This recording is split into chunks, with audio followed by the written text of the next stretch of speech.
like now to give the floor to the Minister of Armenia. Excellency, you have the floor. Thank you. Mr. Chairman, 10 years ago, the basic principles for the settlement of the Nagorno-Karabakh conflict were presented to the sides by the Minsk Group co-chair countries at the OSCE Ministerial Council in Madrid. 2 years later, the Athens Ministerial Council adopted a statement on behalf of all participating states that strongly supported the basic principles and noted that the commitment of the parties to reach an agreement on the conflict resolution based upon the principles of non-use of force or threat of force, territorial integrity and the equal rights and self-determination of peoples. The presidents of the co-chair countries in their 5 statements issued since 2009 reiterated their support to these principles and main elements for the conflict resolution, which were presented by them as an integrated whole.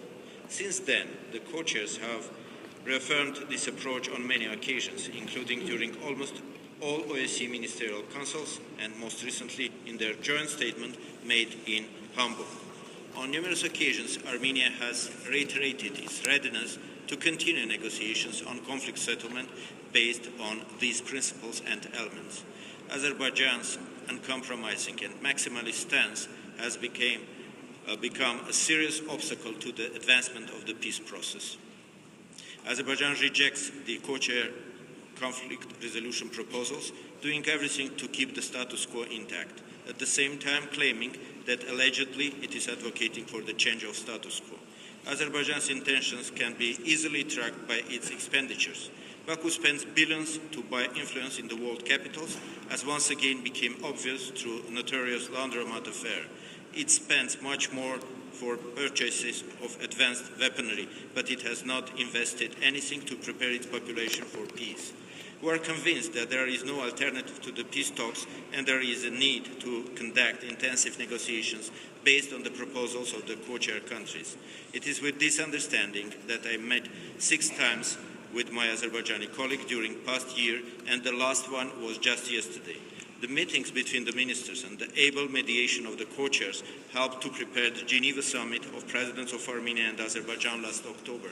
This was the first meeting between the presidents after about 16 months interval, and it passed mostly in a positive mood. For the first time in about 4 years at the Geneva summit, it was possible to adopt a joint statement. This statement reflected what Armenia has been long advocating for, to take additional steps to reduce tensions on the line of contact. These steps have been identified in the statements made at the Vienna and St. Petersburg summits of 2016.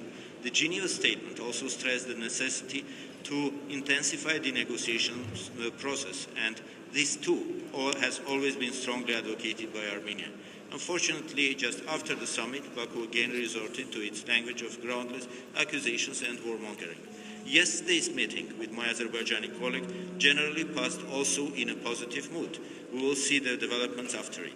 Mr. Chairman, next year, people of Nagorno-Karabakh will mark 30 years of their struggle for the right to choose their destiny, for human dignity and freedom. The settlement of the conflict should respect all inherent rights of the people of Artsakh and should ensure their unhindered implementation. Mr. Chairman, I would like to thank the chairmanship in office for leading the organization throughout the year, good organization of the Ministerial Council and the warm hospitality, and I would like to assure Italy, the incoming chair, that it can count on Armenia's support. I would also like to welcome Slovakia joining the Troika. Thank you. Thank you, Minister. I would like to give now the floor